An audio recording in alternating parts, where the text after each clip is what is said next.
Agora sim eu faço a introdução do nosso próximo assunto, que é o seguinte: a população negra do nosso país corresponde a 55,8% dos brasileiros. Esses dados são do IBGE. E com esse contingente específico, um médico dermatologista que já está aqui comigo no estúdio decidiu se especializar em pele preta e hoje ele é referência no país. E é com ele que a gente conversa agora. Seja muito bem-vindo, doutor André Moreira. Boa noite, é um prazer estar aqui com vocês. O prazer é todo nosso. A medicina, ela naturalmente já impõe especializações, né? Exato. Você tem que escolher, né? Otorrino, pediatra, dermatologista, né? Mas o que a gente tem visto ultimamente é a especialização da especialização, né? No caso da dermatologia, tem especialista em cabelo, em unhas, né? E o seu caso, a pele preta. Existem protocolos realmente diferentes conforme a cor da pele? O que você trouxe é uma verdade. A especialização é necessária porque a medicina evoluiu ao longo dos anos, então novas doenças foram descritas, novos tratamentos são descritos. E quando a gente pensa em grupos étnicos, tratar especificadamente da pele preta é muito importante porque nós temos condições dermatológicas específicas. Então, eu gosto muito de citar que nós usamos o princípio da equidade. Nós tratamos os diferentes de maneira diferente, então a gente consegue ter o melhor tratamento possível. Sim, sim. Como é que funciona hoje em dia empreender na medicina, né? Até que ponto os médicos podem se divulgar sem perder a credibilidade, sem fazer consulta, vamos dizer assim, sem conhecer o paciente, né? Na hora de dar dicas, porque às vezes as pessoas acham que aquela dica serve para todo mundo, né? Infelizmente, eles não nos ensinam na faculdade como empreender, nos ensinam a ser médicos, porém, a medicina também é um mercado. Nesse quesito, é importante que cada um busque as regras, o CFM ele tem regras que pautam o marketing médico, como nós vamos lidar com o paciente nesse sentido nas redes sociais.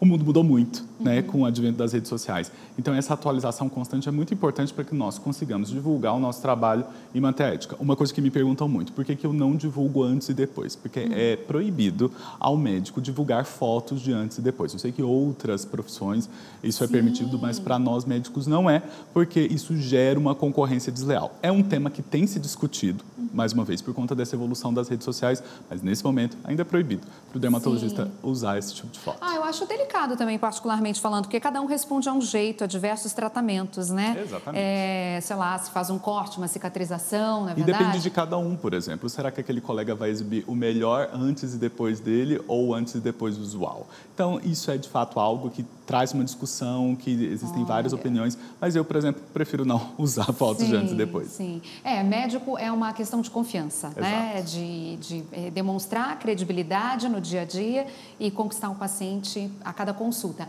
Aqui são imagens da sua clínica? Sim, essa é a ADA, aqui em Brasília. Eu tenho alguns sócios.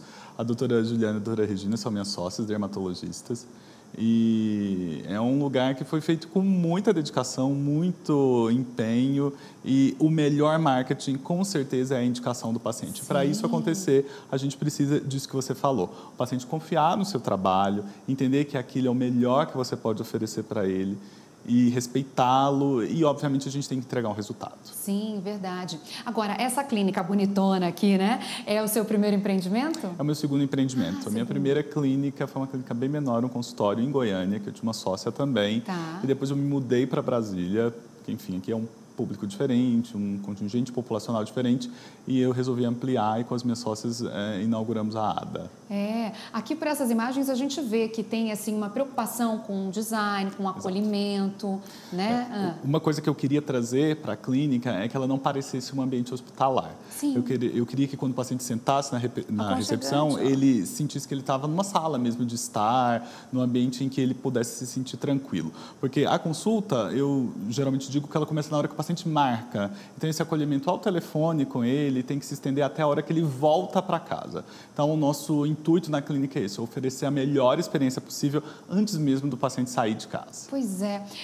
Quando você escolheu medicina e foi estudar, né, e se formou, você imaginava que tratar de pessoas também iria chegar nesse ponto de pensar na jornada, né, e desenvolver a experiência como um todo? Porque a gente está acostumado a ir ao médico quando está precisando, tem um grande problema, né? Não para prevenir, isso é uma coisa que mudou também, né? Para se cuidar, então, imagina. Eu falei isso hoje para os meus residentes lá no HUB, eu sou preceptor da residência, e eu comentei para eles que se me falassem que eu estaria onde eu estou hoje, eu não acreditaria. Nós, mais uma vez, somos ensinados a ser médicos. Você aprender a ser empresário em medicina, isso vem com o tempo. Hoje a gente tem alguns cursos, obviamente, mas o tempo é o melhor mentor desse processo. Então, não, eu não imaginava de maneira alguma, mas desenvolver isso, baseado principalmente na experiência que eu queria ser submetido dentro de estudo, esse foi um dos motivos, por exemplo, para eu estudar dermatologia em pele preta, eu também queria me cuidar, me levou para esse lugar. E eu sou muito feliz de ter alcançado isso. Uma vontade que eu tenho é que mais colegas tenham acesso nessas informações, tanto do cuidado específico em pele preta ou até mesmo no empreender em medicina, para que nós, de fato, consigamos ter sucesso na nossa carreira. Sim. E especificamente falando do seu público, né? Qual que é o maior desafio de quem tem a pele preta na hora de cuidar da própria pele? Quebrar o fator do racismo estrutural que diz abertamente que nós não precisamos nos cuidar ou nós não podemos nos cuidar. A maioria das pessoas pretas que eu recebo fala: nossa, eu nem sabia que a minha pele podia receber tantos cuidados, que existiam tantas possibilidades para o meu tratamento, porque existe um racismo estrutural muito forte que fala, que traz isso, que nós, pessoas de pele preta, não merecemos aquele cuidado, aquele lugar de cuidado. Então, romper com isso hoje é meu principal objetivo. Ou seja, além de se especializar, né, num segmento bem vertical, vamos dizer assim, né, bem específico, ainda tem que criar um mercado, tem que educar a população, participar de entrevistas como essa para divulgar, para informar, né? É um trabalho em diversas frentes. Eu fico muito triste ainda quando eu recebo pacientes que falam: nossa, eu nem sabia que existiam médicos pretos. Mas essa é uma realidade no país. Você trouxe esse dado que a maioria da nossa população é preta. E nós não temos essa representatividade em alguns setores, por exemplo, o meu.